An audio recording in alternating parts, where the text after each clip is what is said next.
नमस्कार साथियों, मैं प्रकाश राव समाधान क्लासेस के YouTube चैनल पर आपका हार्दिक स्वागत करता हूं। इतिहास की इस महाकुंभ सीरीज में आज अपन गुर्जर प्रतिहार वंश की चौथी क्लास में अपन चर्चा करने वाले हैं, जिसमें आज अपन बात करेंगे नागभट्ट द्वितीय के बारे में, मिहिर भोज प्रथम के बारे में और महेंद्रपाल के बारे में। दोस्तों, मैं एक बार पुनः आपको बता देता हूँ कि समाधान क्लासेस के द्वारा यूट्यूब पर REET grade first, second, third grade और फोर्थ और सीटी पटवार और एलडीसी इन भर्तियों के लिए और इसके अलावा राजस्थान की संपूर्ण भर्तियों के लिए जो ये निःशुल्क महासीरीज चलाई जा रही है, इसमें आप जुड़ें और इस कंटेंट को देखें, क्योंकि इस कंटेंट को मैंने फर्स्ट ग्रेड स्तर के लेवल का जो है आपको पढ़ा रहा हूँ मैं। तो इन क्लासों को आप लाइक करें, शेयर करें। तो चलिए आज की क्लास की अपन शुरुआत करते हैं। तो दोस्तों, अपन ने गुर्जर प्रतिहार वंश में पिछली क्लास में वत्सराज के बारे में पढ़ लिया था और आज अपन बात करेंगे नागभट्ट द्वितीय के बारे में, जो कि वत्सराज के पुत्र थे। तो आप हेडिंग डाल लीजिए नागभट्ट द्वितीय। पहले अपन इसकी जानकारी ले लेते हैं। सबसे पहले नागभट्ट सेकेंड, और इस नागभट्ट द्वितीय का शासन समय क्या माना जाता है? तो इसका शासन समय माना जाता है 795 से 833 ईस्वी। 833 ईस्वी तक जो है ये शासक रहा था। नागभट्ट द्वितीय की बात करें अपन, तो इसके पिता का नाम क्या था? तो इसके पिता का नाम था वत्सराज। क्या नाम था? वत्सराज। और वत्सराज की रानी यानी इसकी माता, नागभट्ट की माता सुंदर देवी, सुंदर देवी से नागभट्ट द्वितीय का क्या हुआ था? जन्म हुआ था। नागभट्ट द्वितीय की पत्नी की बात करूं मैं, तो इनकी पत्नी का नाम था इष्टा देवी। क्या नाम था? इष्टा देवी। और इष्टा देवी से इनके एक पुत्र हुआ था और इस पुत्र का नाम था मिहिर भोज। एक मिनट, समाप्रार्थी में रामभद्र। कौन पुत्र हुआ था? रामभद्र। और इसी रामभद्र का विवाह अप्पा देवी के साथ हुआ था और इससे पुत्र होगा मिहिर भोज प्रथम। तो अपन उसकी बाद में बात करेंगे। तो ये इसका डेटा है। जबकि इस नागभट्ट द्वितीय ने कौन कौन सी उपाधियां धारण की थी उसके बारे में भी चर्चा कर लेते हैं अपन। इसकी उपाधियों की बात करें तो इसकी एक उपाधि तो मिलती है परम भट्टारक। परम भट्टारक। एक उपाधि मिलती है परमेश्वर, परमेश्वर। और एक मिलती है महाराजा धीराज, महाराजा धीराज। तो ये जो इसकी तीन उपाधियां ऐसी उपाधियां हैं जो दो प्रतिहार शासकों को दी गई है। आगे अपन एक शासक पढ़ेंगे महेंद्रपाल प्रथम, उसकी भी जो ये उपाधियां मिलती है परम भट्टारक, परमेश्वर और महाराजा धीराज की। लेकिन इसकी एक उपाधि जो है वो कौन सी है? इसकी एक उपाधि है कर्ण। इसकी अत्यधिक दानशीलता को देखते हुए इसे एक उपाधि दी गई थी कर्ण की। और ये कर्ण की जो उपाधि है, इसकी जानकारी किस प्रशस्ति से मिलती है? तो इसकी जानकारी देता है ग्वालियर अभिलेख। कौन सा अभिलेख देता है विद्यार्थियों? ग्वालियर अभिलेख। ग्वालियर अभिलेख कौन सा अभिलेख देता है? ग्वालियर अभिलेख। और ये ग्वालियर अभिलेख कहाँ का अभिलेख है? तो ये एमपी का अभिलेख है, एमपी से मिला है। तो इस ग्वालियर अभिलेख में अत्यधिक दानशीलता के कारण इसे किसकी उपाधि दी गई है? कर्ण की उपाधि दी गई है। आगे बात करें अपन, तो ये जो नागभट्ट द्वितीय है, इसके समय भी क्या त्रिपक्षीय संघर्ष चला क्या? तो बिल्कुल इसके समय भी त्रिपक्षीय संघर्ष जारी रहा और 38 वर्षों तक ये त्रिपक्षीय संघर्ष को कठिन रूप से यानी संघर्ष के रूप में लड़ता रहा। पर इसने कुछ समय तक इस त्रिपक्षीय संघर्ष पर कुछ समय तक विराम लगाया था। कैसे लगाया था देखते हैं अपन। तो ये अपना भारत है और इस भारत के भीनमाल क्षेत्र पर जो है इनका अधिकार था। भीनमाल, भीनमाल। और भीनमाल का वत्सराज का पुत्र शासक हुआ जिसका नाम था नागभट्ट सेकेंड। और ये 795 से अपन ने बात की थी, 795 से 833 तक क्या रहा था? शासक रहा था। इसके समय, इसी नागभट्ट के समय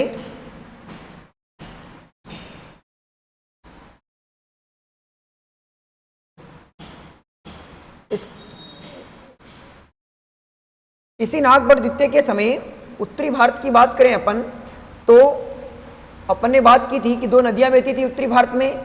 एक का नाम तो क्या था, एक का नाम तो था आपके गंगा और एक का नाम था यमुना। और इन दोनों नदियों के बीच में एक विकसित क्षेत्र था जिसका नाम क्या था, कन्नौज। और कन्नौज कहां पड़ता है, यूपी। और यहां पर आयुध वंश का एक शासक हुआ था। इस आयुध वंश के शासक का नाम क्या था, चक्रायुध।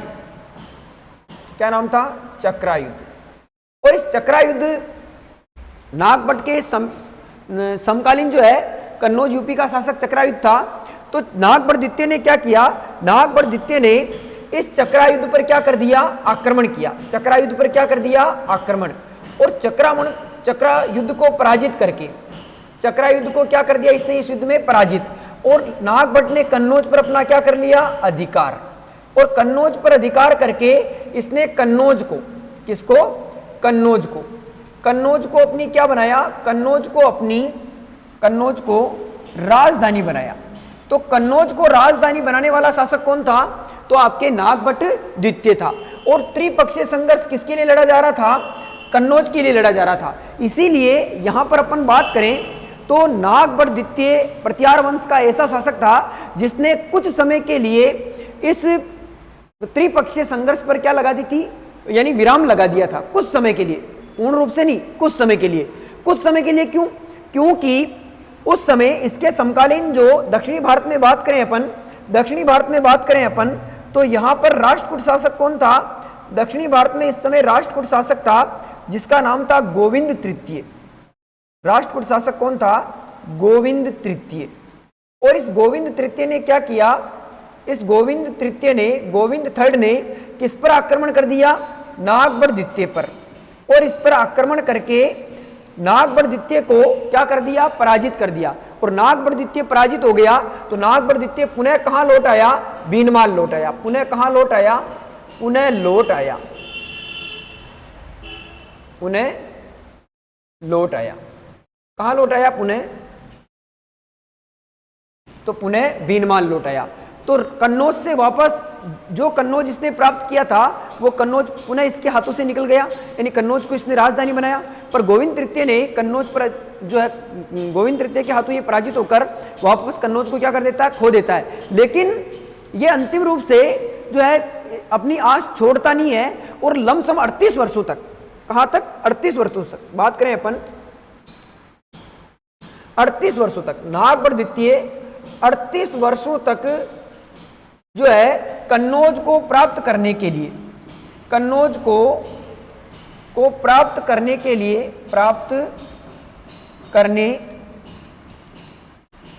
के लिए संघर्षरत रहता है, संघर्षरत रहता रहता। नागभट्ट द्वितीय के दरबारी कवि कौन थे, तो इसके दरबारी कवि थे कमल चंद्र सूरी, कमल चंद्र सूरी। लेकिन कमल चंद्र सूरी, लेकिन इनके समय में एक ग्रंथ लिखा गया था जिसका नाम था प्रभावक चरित्र, प्रभावक चरित्र।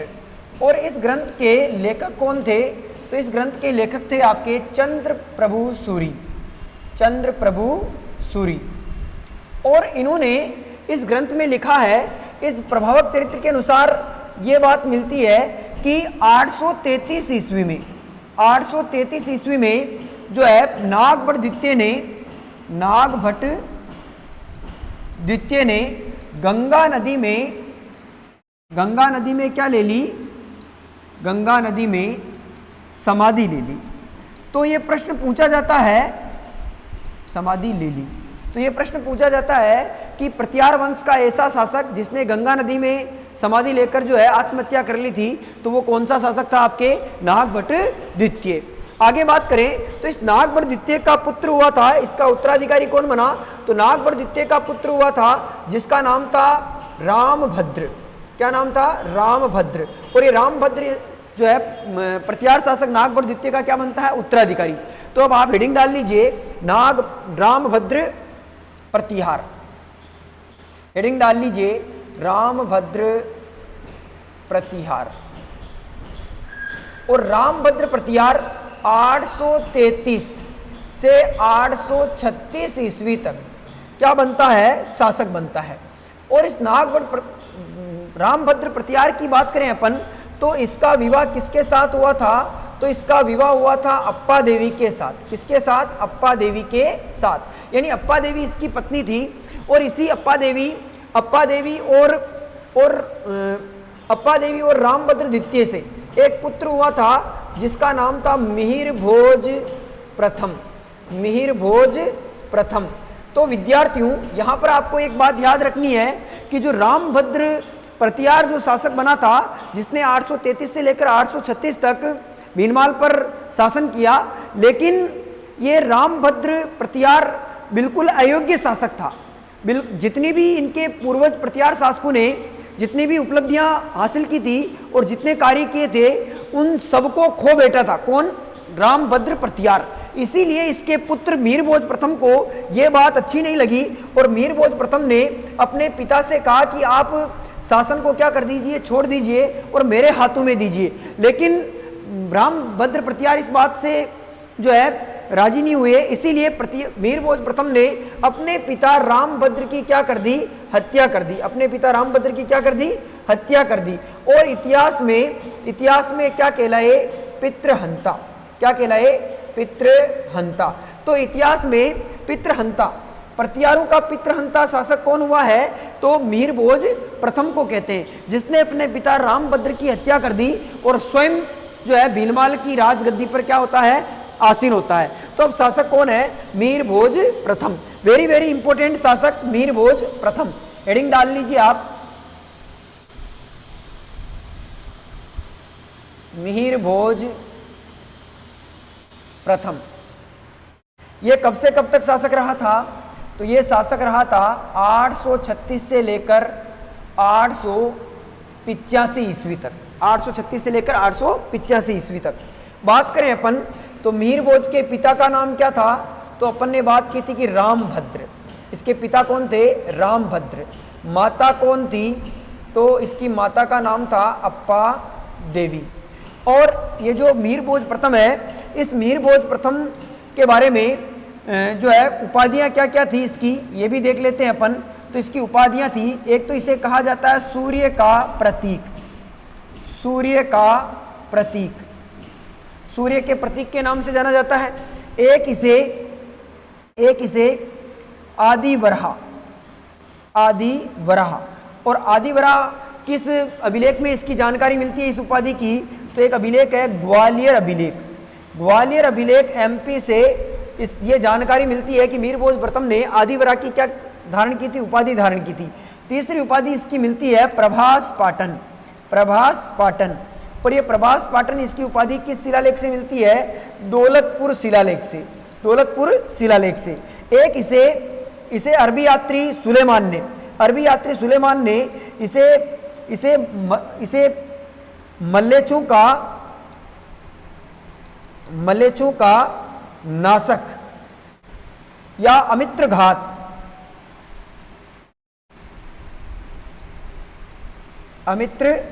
घात के नाम से क्या किया है, पुकारा है। और किसमें, अरबी यात्री सुलेमान ने किसमें कहा है, तो अरबी यात्री सुलेमान ने, अरबी यात्री, ऊपर ले लेता हूं मैं, छोटा कर देता हूं इसे थोड़ा, अरबी यात्री सुलेमान। और अरबी यात्री सुलेमान ने एक किताब, पुस्तक लिखी थी जिसका नाम था, इस पुस्तक का नाम था किताब उल सिंध अल हिंद। यह पुस्तक लिखी थी जिसमें इसी किताब उल सिंध अल हिंद पुस्तक में अरबी यात्री सुलेमान ने इसे मलेचू का नाशक, अमित्रघात कहा।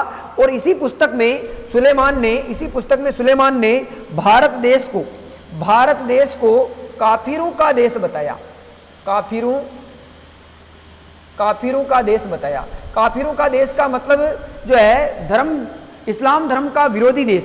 किसे बताया, भारत को बताया। किसने बताया था, तो अरबी यात्री सुलेमान ने। ठीक है, तो ये सब उपाधियां किसकी मिलती है आपको, मिहिर भोज प्रथम की। आगे बात करते हैं अपन। मिहिर भोज की बात करें तो इस मिहिर भोज के समकालीन, इस मिहिर भोज ऐसे शासक हुए, मिहिर भोज प्रथम ने जो है राष्ट्रकूट शासक थे जिनका नाम था राष्ट्रकूट शासक जिनका नाम था कृष्ण तृतीय को पराजित कर, देखो अब तक प्रत्यार वंश के शासकों में से अब तक ऐसा कोई शासक नहीं आया था जो राष्ट्रकूट वंश को पराजित कर सका, लेकिन मिहिर भोज ऐसे शासक हुए जिन्होंने राष्ट्रकूट शासक कृष्ण तृतीय को क्या किया, पराजित कर कन्नौज पर पूर्ण रूप से अधिकार किया। कन्नौज पर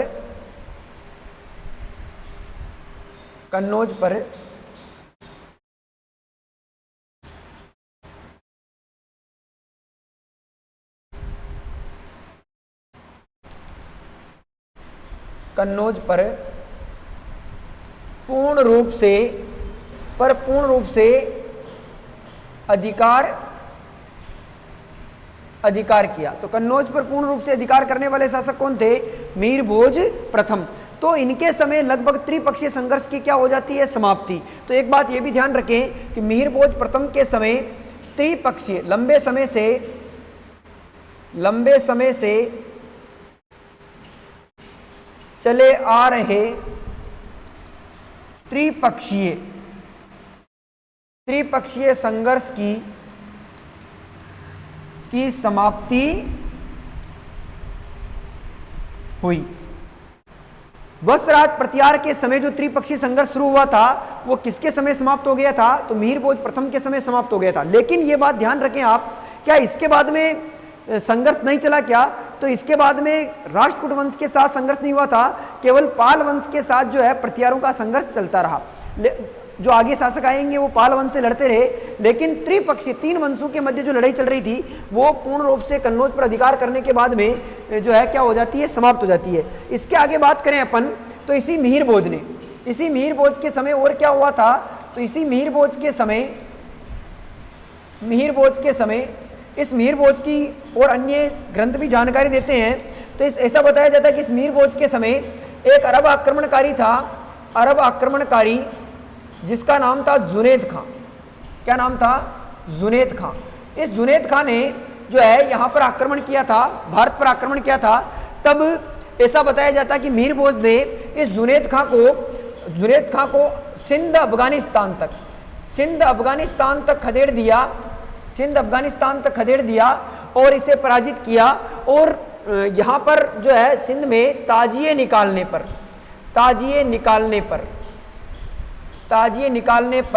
क्या लगा दी थी, पाबंदी लगा दी थी, ठीक है ना। ताजिए क्या होते हैं, तो जिस प्रकार से बेवान निकाला जाता है उसी प्रकार से इस्लाम धर्म में जो है ताजिए निकाले जाते हैं। तो इन्होंने ताजिए निकालने पर क्या लगा दी थी, पाबंदी लगा दी थी। मिहिर भोज के बारे में और कौन जानकारी देता है, तो अरबी यात्री सुलेमान भी देता है। मैंने बताया था अभी आपको, अरबी यात्री सुलेमान ने इनके समय यात्रा की थी। और सुलेमान ने इसे जो है अमित्र घातक या मलेच्छों का नाशक बताया था। और इसने किताबुल सिंध अल हिंद में भारत को काफिरों का देश कहा था, तो इसने भी यात्रा की थी। इसके समय इसकी जानकारी और एक राजतरंगिणी ग्रंथ के लेखक है, राजतरंगिणी के लेखक कल्लण भी जो है इसके बारे में क्या देते हैं, अपने को जानकारी देते हैं। ये मिहिर भोज प्रथम जो है इसने द्रम नामक चांदी और तांबे के क्या चलाए थे, चांदी और तांबे के समाप्रार्थी में चांदी और तांबे के क्या चलाए थे, सिक्के चलाए थे। मिहिर भोज प्रथम स्वयं भी विद्वान थे और विद्वानों के क्या थे, आश्रयदाता थे। इन्होंने स्वयं ने बहुत सारे ग्रंथ लिखे हैं। इनके ग्रंथों की बात करें अपन, मिहिर भोज के ग्रंथों की बात करें, मिहिर भोज के प्रमुख ग्रंथों की बात करें तो कृत्य कल्पतरु,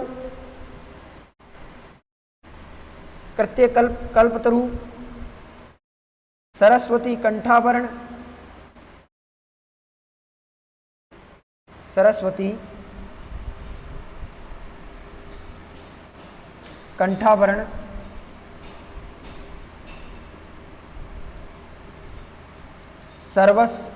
सर्वस्व श्रृंगार प्रकाश,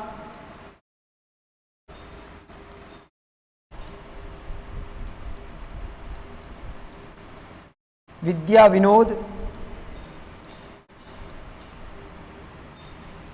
राजमृडाड, राजमृडाड आदि ग्रंथों की क्या की थी, इन्होंने रचना की थी। आगे बात करें अपन तो इस मिहिर भोज प्रथम के उत्तराधिकारी कौन हुए थे, तो इसके पुत्र हुए थे, इसका पुत्र था जिसका नाम था महेंद्रपाल प्रथम, महेंद्रपाल प्रथम। और ये जो महेंद्रपाल प्रथम है ये 885 से लेकर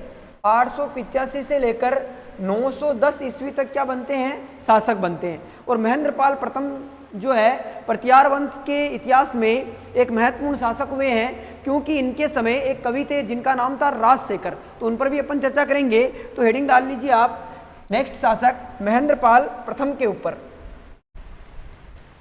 महेंद्रपाल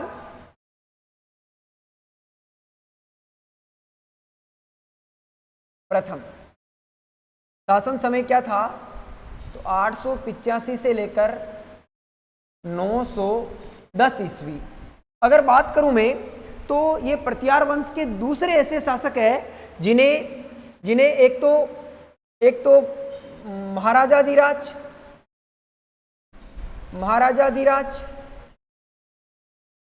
एक परम भट्टारक,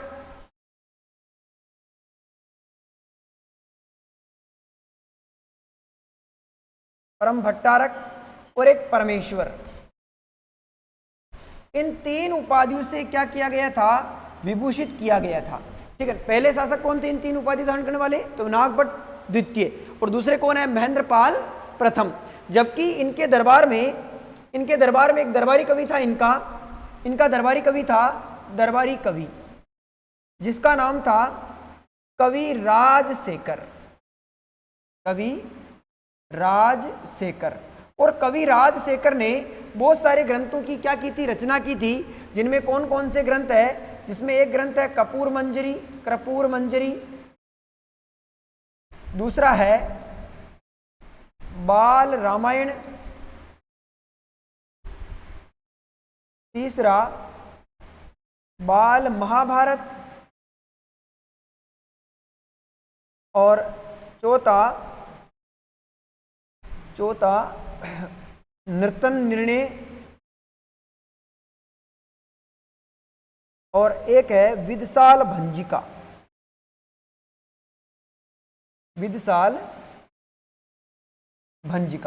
तो कर्पूर मंजरी, बाल रामायण, बाल महाभारत, नर्तन निर्णय और विदसाल भंजिका जैसे ग्रंथों की राजशेखर ने क्या की थी, रचना की थी। इनके ग्रंथ विदसाल भंजिका में इन्होंने महेंद्रपाल प्रथम को बहुत सारी उपाधियों से विभूषित किया है, या बहुत सारे नाम दिए इन्होंने। क्या क्या नाम दिए थे, तो इन्होंने अपने ग्रंथ विदसाल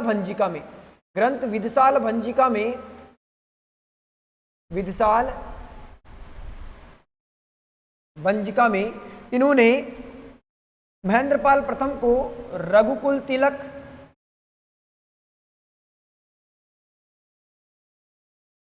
रघुकुल चूड़ामणि,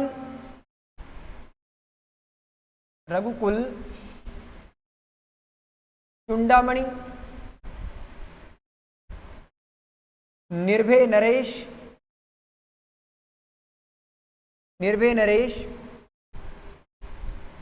मुकटमणि आदि उपाधियों से क्या किया था, विभूषित किया था।